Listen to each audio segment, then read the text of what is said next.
여러분 추석 잘 보내셨습니까? 예, 수고들 많이 하셨습니다. 우리 부모님 뵙고 우리 형제들 만나는 거 참 기쁜 일이지만 또 힘들고 피곤한 일인데 여러분 수고 많이 하셨습니다.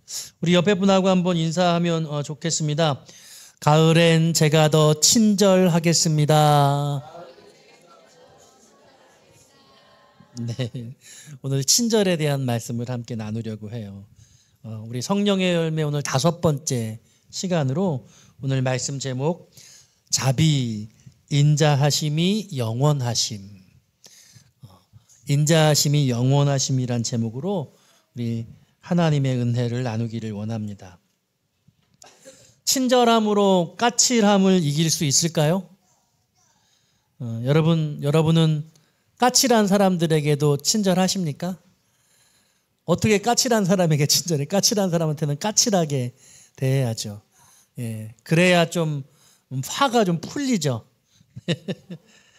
늘 웃는 사람이 있어요. 예, 그런 분들을 보는 게 참 기분 좋아지는 일이죠.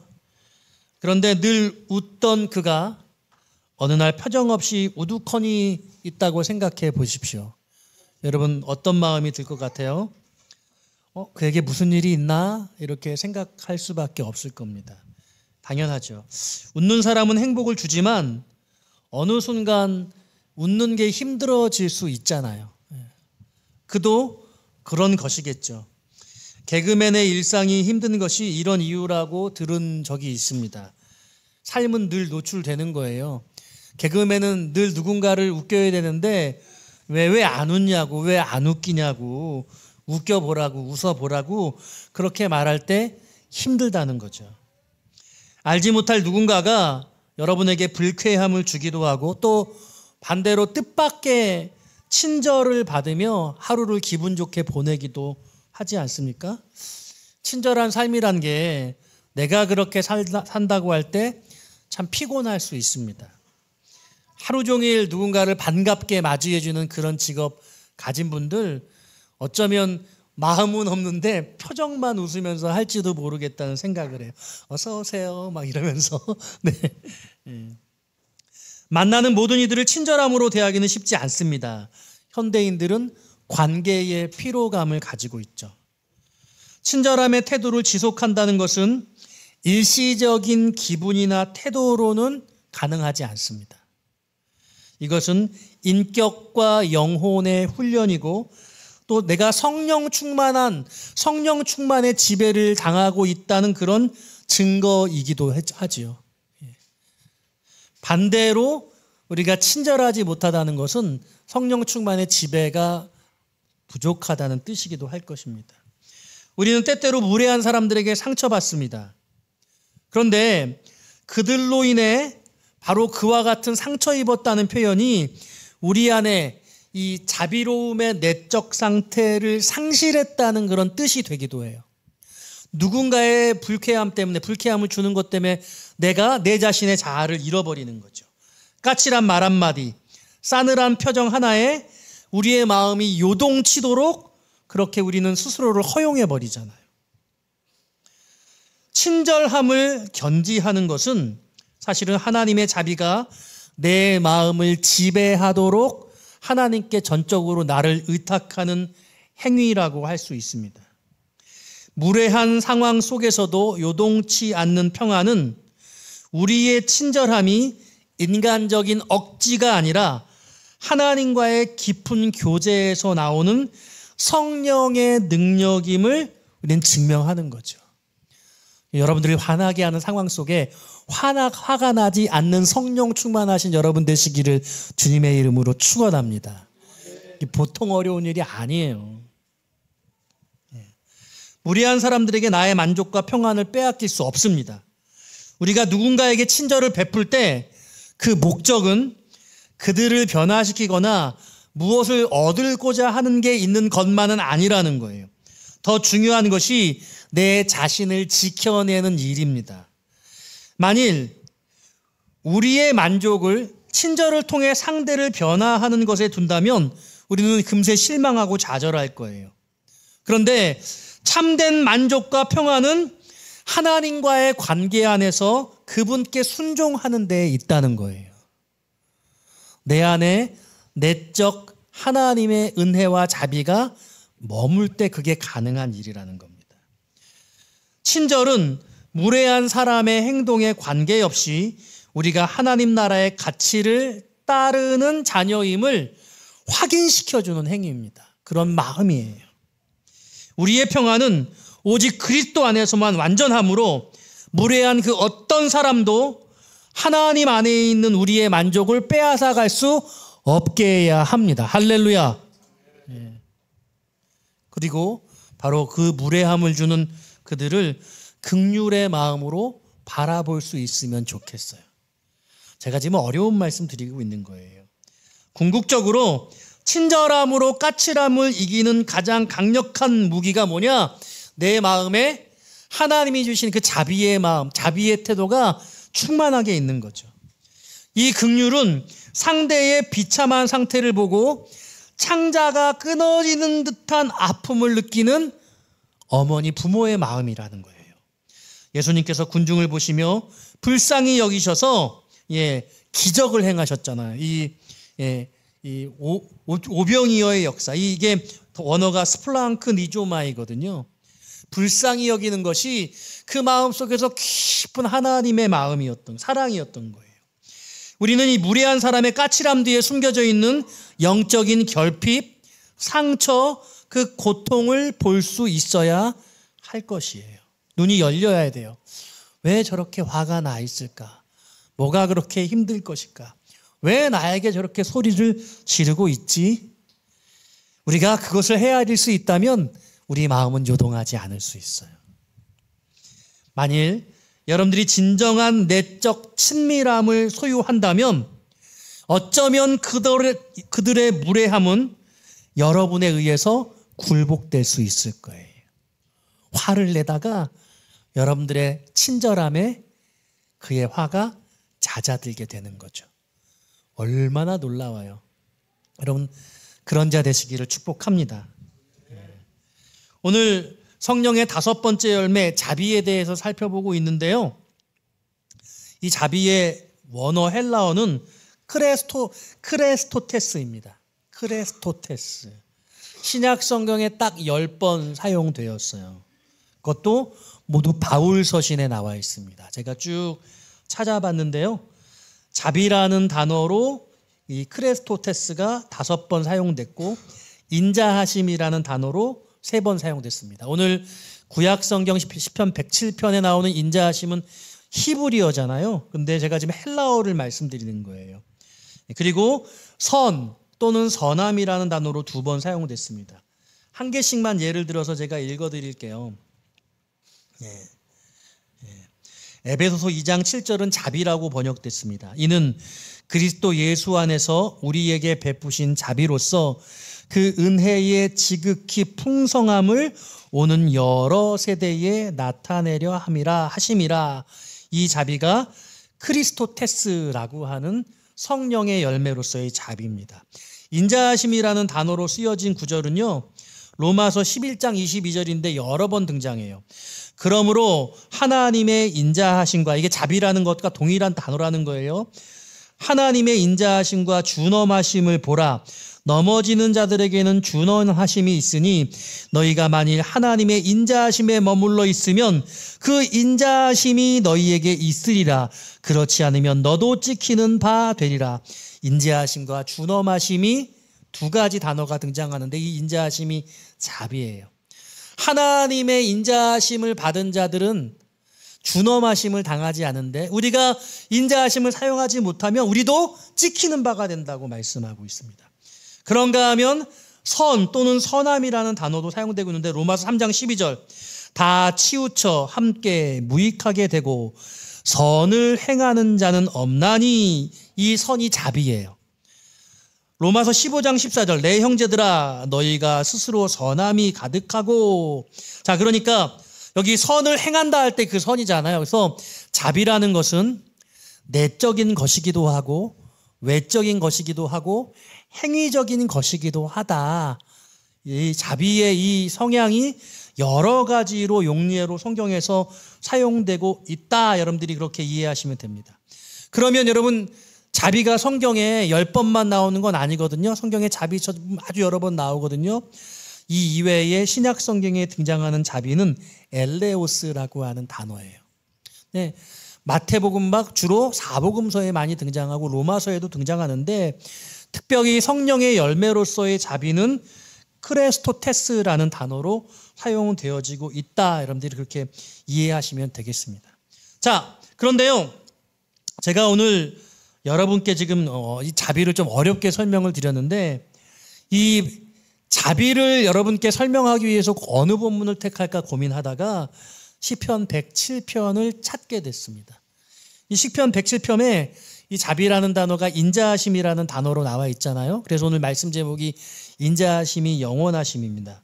저는 오늘 이 시편 107편을 좀 구조적으로 여러분과 함께 살펴보면서 그러면서 은혜를 나누고 싶어요. 우리 성경을 좀 펼쳐보시기를 바라요. 여러분들이 봉독하신 말씀은 31절부터 43절인데 시편 107편 전체를 살펴보려고 합니다. 자, 우리 1절 말씀을 같이 한번 읽어볼까요? 1절이에요. 시작.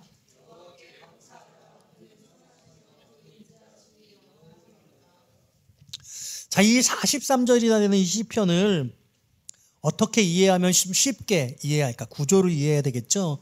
아주 간단해요. 이 1절 말씀이 계속 반복적으로 등장하고 있습니다.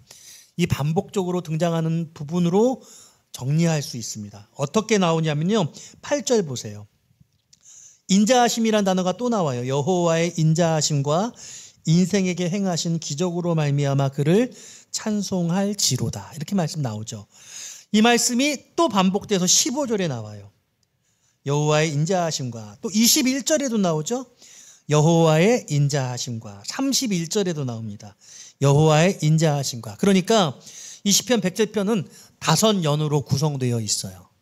1년은 1절부터 7절까지, 2년은 8절부터 14절까지, 3년은 15절부터 20절까지, 4년은 21절로 30절까지, 그리고 함께 봉독한 31절부터 43절까지가 5연이라고 할 수 있습니다. 각각의 연에서 하나님의 인자하심을 노래하고 있거든요. 그런데 도대체 하나님의 어떤 부분을 노래하고 있는가라고 할 때 그가 고백하고 있는 고백의 내용들이 마지막 절에 각각 등장하고 있습니다. 7절 말씀 같이 한번 읽어볼게요. 7절입니다. 시작.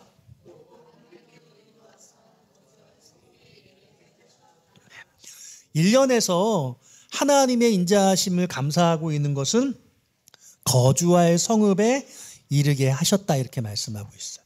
2년에서는 무엇을 이야기하고 있습니까? 14절에 흑암과 사망의 그늘에서 인도하여 내시고 얽어맨 줄을 끊으셨다. 이게 하나님의 인자하심이라고 찬송하고 있는 거예요.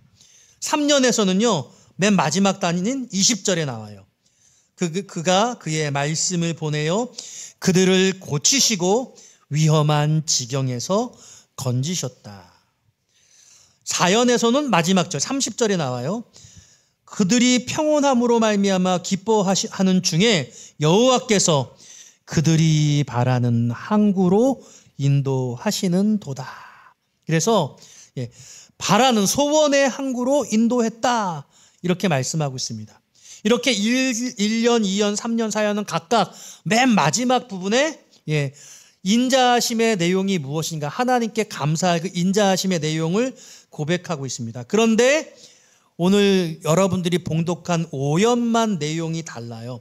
맨 마지막 이 43절은 전체 시편 107편의 주제라고 할 수 있어요.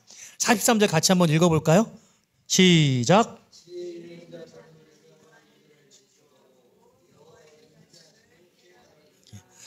이러한 일들을 지켜보고, 자, 이러한 일들이 뭐예요? 1년, 2년, 3년, 4년. 그 각각의 연에서 고통 가운데 있는 그런 이스라엘을 하나님께서 건지신 내용이 나오거든요. 그걸 지켜보라는 거예요. 그리고 5연에서도 아주 구체적으로 말씀하세요. 각각의 연들을 살펴보면은요, 이렇게 말해요. 6절 보세요. 이에 그들이 근심 중에 여호와께 부르짖으매. 13절 보세요. 이에 그들이 그 환난 중에 여호와께 부르짖으매. 19절 보세요.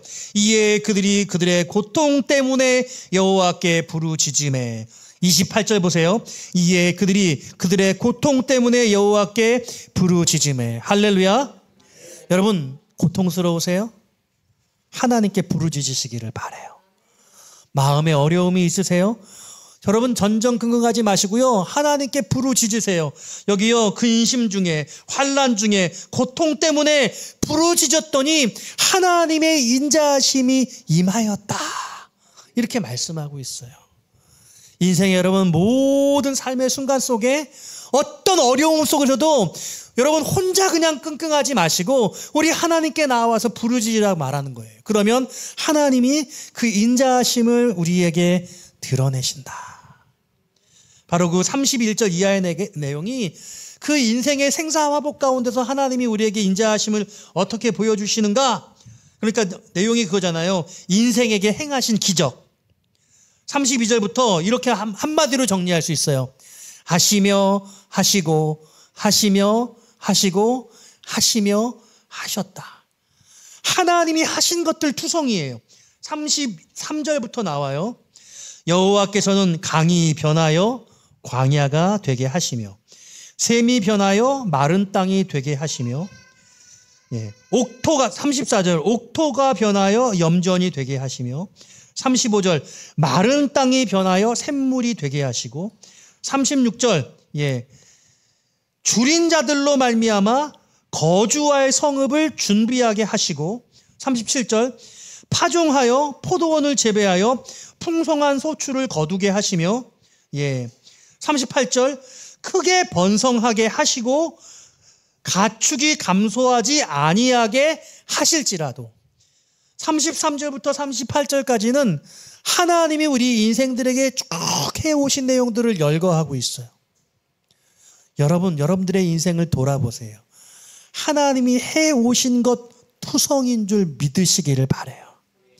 우리가 열심히 노력해서 열심히 애쓰고 수고해서 내가 대단히 능력이 있고 내가 무엇인가 큰 권능이 있어서 그래서 내가 한 것이라고 생각할 것이 아니라 오늘 내 인생 가운데 이루어졌던 그 모든 것들은 하나님의 인자하심 때문이다. 하나님이 인생들에게 행하신 기적이다. 할렐루야. 여러분 이걸 우리가 깨달아 알아야 돼요. 젊었을 때는 내 힘으로 하는 것 같았어요. 무엇인가 내 눈에 보이는 결과들이 행위의 결정 그리고 행위의 결과라고 그렇게 생각하게 되었어요. 그런데 여러분 열심히 살아도 꼭 반드시 그렇게 잘 되지만은 않아요. 무엇인가 어떤 행위에 대한 그만큼의 좋은 결과가 항상 나타나지는 않아요. 죽도록 열심히 했는데 실패하기도 하고 잘못한 것이 없는 것 같은데 사고를 당하기도 하고 영문을 알지 못하고 질병에 걸리기도 하잖아요. 그게 인생이란 말이죠. 그런데 오늘 인생 가운데 다시 돌아보니 하나님이 내게 주신 나의 모든 삶의 그 일상들이 모두 기적이었던 거예요. 세상 사람들이 말하는 기적이 아니라 그냥 우리의 인생이 숨쉬는 것조차 기적인 거예요. 할렐루야. 오늘 107편이 바로 그것을 노래하고 있는 거예요. 그런가 하면요. 좋은 일만 있는 것이 아니라고 말씀하세요. 39절에 이렇게 말해요. 다시 압박과 재난과 우환을 통하여 그들의 수를 줄이시며 낮추신다. 여러분 대한민국의 인구가 줄어들고 있잖아요. 대한민국이 잘 사는 것에 지금 정점을 찍은 건지 더 잘 살게 되어지는 것인지 우리가 잘 몰라요. 산위의 교회는 작년보다 훨씬 더 재정적으로 압박감이 있어요. 우리 교우들이 줄은 게 아니에요. 근데 우리 마음에 경제적인 상당한 압박감이 모두에게 있어요. 어쩌면 잘 살고 있는데 잘 살지 못하고 두려움 때문에 더 못 살고 있는 것 같아요. 여러분 잘 사시기를 바라요. 너무 어려운 거예요. 그런데 하나님이 우리에게 놀라운 은혜를 베푸시기도 하지만 우리에게 어려움과 고통을 줄이기도 하시고 우리의 숫자를 적게 하시기도 한다. 이렇게 말씀하세요. 그런데 그런 중에도 41절에 궁핍한 자는 그 고통으로부터 건져주신다. 그의 가족을 양떼같이 지켜주신다. 이런 말씀도 하고 계시는 거예요. 그래서 세상 살아봤더니 정말 믿을 놈이 하나도 없구나. 오직 가족만 믿을 수 있어. 오직 돈밖에 믿을 게 없어. 다 사람들을 사실 다 자기의 이익을 살지, 그렇게 생각하면 세상에 각박하고 삶이 불행해요. 그런데 하나님의 여호와의 인자하심을 경험하면 우리는 다른 삶을 살 수 있어요. 핍절한 것 같아도, 가난한 것 같아도, 병든 것 같아도, 늙은 것 같아도, 점점 어려워지고 있는 상황 속에서도 하나님의 인자와 자비가 내 마음의 심령을 지배할 수 있더라. 우리가 내 안에 계신 성령으로 말미암아 이 은혜를 누릴 수 있어야 하는 것입니다. 그러므로 저는 오늘 이 자비라고 하는 이 놀라운 하나님의 성령의 9가지 열매 5번째 중간에 있는 이 열매를 통해서 여러분께 특별히 3가지 은혜를 좀 나누고 싶은데요. 한 가지 사건을 더 여러분과 나누고 싶어요. 그게 바로 선한 사마리아인의 교훈입니다. 누가복음 10장에 등장하고 있어요. 3명의 지나가는 사람이 있어요. 제사장과 레위인과 어떤 사마리아 사람입니다. 어떤 사람이 강도를 만났어요. 예루살렘에서 여리고에 내려가는 길에 흠칫 두들겨 맞고 옷을 다 빼앗기고 거의 죽을 것 같은 상태가 됐습니다. 혼수 상태에 빠진 것이겠죠. 정신을 완전히 잃어버렸습니다. 사람들이 지나가다가 그들을 다 발견했어요. 그런데 그럼에도 불구하고 아무도 도와주지 않는 거죠. 여러분, 살면서 꼭 이런 일을 한두 번은 겪지 않아요? 여러분들이 어느 날 갑자기 우연스럽게 여러분들이 도와줘야 될 상황들이 펼쳐지는 거예요. 그 누가 아닌 여러분이, 내가 그를 도와줘야 될 상황들이 생긴다는 겁니다.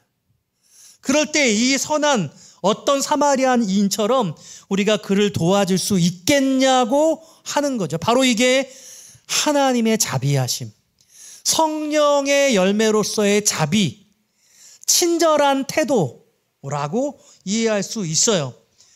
이 선한 사마리아인 비유에서 저는 3가지를 여러분과 나누고 싶은데요. 첫 번째로는요, 즉각적인 실천이에요. 그 때가 아니면, 그 상황이 아니면 그 긴급함은 지나가 버리는 겁니다. 망설이게 되겠죠. 도와줄 것인가 말 것인가. 망설이게 될 때 여러분, 그 망설임의 주저함의 이유가 무엇입니까? 그것이 사소한 일이거나 가벼운 간단한 친절함이라면 어렵지 않을 거예요. 그런데 그것이 어렵고 부담되는 친절함이어야 할 수도 있어요. 심지어는 여러분들이 매우 긴급한 상황에 놓여 있다고 생각해 봅시다. 여러분들이 매우 중요한 일을 하기 위해서 어디론가를 향해 가고 있는데 그와 같은 가운데 내가 도와주지 않으면 안 되는 특별한 상황들이 발생했다면 우리는 얼마든지 지나칠 수 있잖아요.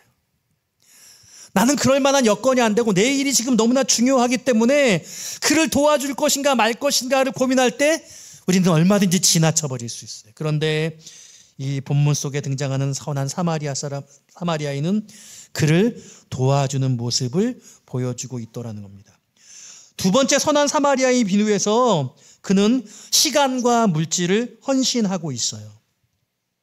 본문의 말씀을 보면 가까이 가서 기름과 포도주를 그 상처에 붓고 싸매고 자기 짐승에 태워 주막으로 데리고 가서 돌보아 주니라. 그 다음이 이튿날 이렇게 시작하는 거 보니 그와 함께 한밤을 지낸 것으로 확인할 수 있어요. 여러분, 누군가에게 친절을 베푸는 것이 시간을 내어주기도 해야 하고 물질을 헌신해야 되는 일도 있지요. 여러분, 그것이 쉬운 일은 아닐 거예요. 그런데 오늘 주님이 우리에게 가르쳐주는 성령의 열매로서의 자비, 그 친절은 선한 사마리아인을 우리에게 가르쳐주고 있고, 그 선한 사마리아인은 시간과 물질의 헌신을 보여주고 있다는 거죠. 마지막 세 번째 이 선한 사마리아 비유의 가르침은요, 지속적인 책임을 보여주고 있습니다. 35절이에요. 그 이튿날 그가 주막 주인에게 데나리온 2를 내어주며 이르되 이 사람을 돌보아 주라. 비용이 더 들면 내가 돌아올 때에 갚으리라. 그냥 한 번으로 끝나지 않았어요. 동정 어린 마음으로 잠깐 도와주는 것, 잠깐 친절한 것으로 끝나지 않고 그의 이 자비는, 그의 이 돌봄과 친절은 책임 있는 모습이었던 것을 보여주더라는 거죠. 오늘 이 자비, 성령의 열매로서의 자비라고 하는 것은 하나님의 인자하심, 그 인자하신 성품이 내 안에 내재되어서 내 삶의 태도가 친절함과 상냥함으로 무장되어지고 즉각적인 도움이 필요한 상황에서 시간과 물질을 헌신하여 나의 긴급함을 포기하고 지속적으로 누군가를 도와줄 수 있는 그런 사마리아인의 모습까지로 우리가 목표하며 바라보아야 한다는 거죠. 할렐루야. 어렵죠. 이상적인 말씀을 드렸어요. 저도 그러지 못해요. 그냥 스쳐 지나가는 거예요. 여러분 오늘 말씀 들으면서 생각나는 그런 사건들이 있을 것 같아요. 그냥 지나쳤던 것들, 혹 도와주었던 것들, 도와주면서 내가 괜히 도와줬나 보다 마음속에 후회하는 일들. 여러분 그 모든 것들을 오늘 하나님 앞에 새롭게 생각하시고 이 선한 사마리아인의 모습이 여러분들의 모습이 되시기를 부탁드려요. 오늘 이 선한 사마리아인의 맨 마지막 절은 이렇게 말해요. 예수께서 이르시되 가서 너도 이와 같이 하라. 할렐루야. 그래서 여러분 성령이 충만한 사람은 하나님의 성품을 소유했어요. 이 성령의 열매라고 하는 것은 우리의 인격의 변화이고 동시에 하나님의 성품이기도 해요. 이 하나님의 인자하심이 내 마음속에 성령의 열매로 충만하게 채워지게 되어지면 우리가 친절함을 몸가짐으로 정말 거룩한 매너를 가질 수 있고 그 거룩한 매너로 우리가 만나는 사람들에게 영적인 감화를 이룰 수 있다는 것이죠. 하루하루를 보내면서 누군가 불편한 사람을 보면 그 불편한 사람을 감당하지 못하고 나도 내 안에 모든 평안을 다 무너뜨리고 그와 마주하고 싸우고 다투고 그러는 것이 아니라 그럼에도 불구하고 내 안에 있는 그 평안함을 놓치지 아니하고 하나님이 주신 인자하심으로 그의 마음을 긍휼히 여기며 바라볼 때에 우리는 그를 용납할 수 있는 거죠. 어때요? 해보고 싶지 않으세요? 여러분 이 말씀이 오늘 여러분 마음속에 깊이 지배되어서 한 주간을 살아면서 여러분들의 마음이 막 요동칠 때 여러분들의 감정이 높낮이가 있을 때 그때 이 말씀 붙들고 주님이 주신 그 인자하심 그 자비를 내가 소유하였기에 여러분 우리는 십자가의 은혜와 사랑을 간직하고 있잖아요. 예수님이 우리를 위해서 얼마나 오래 참았어요. 만일 예수님이 오래 참지 않으셨다면 예수님이 우리를 향한 자비하심을 가지지 못하셨다면 우리는 살아남지 못했겠죠. 우리는 여기 존재할 수 없어. 주님의 십자가의 은혜와 사랑을 다 그 인자하심을 경험하기 때문에 오늘 우리는 존재할 수 있는 것입니다. 한 가지만 더 말씀드리고 마무리해요. 여러분 불교의 자비와 기독교의 자비가 어떻게 달라요? 불교의 자비는 모든 존재를 차별 없이 사랑하고 그들의 고통을 자신의 고통처럼 여겨주며 그 고통을 덜어주고자 하는 마음이라고 해요. 그런데 기독교의 자비는 예수 그리스도의 십자가를 경험한 사람이 내 안에 계신 하나님의 인자하심을 붙들어 거룩한 그 인자하심의 그 자비하심으로 친절하고 상냥한 사람의 모습을 가지는 거예요. 여러분 세상이 말하는 자비가 아니라 불교에서 말하는 자비가 아니라 예수 십자가의 사랑의 은혜를 소유한 거룩한 자비하심이 여러분 심령 가운데 충만하게 있기를 주님의 이름으로 축원드립니다.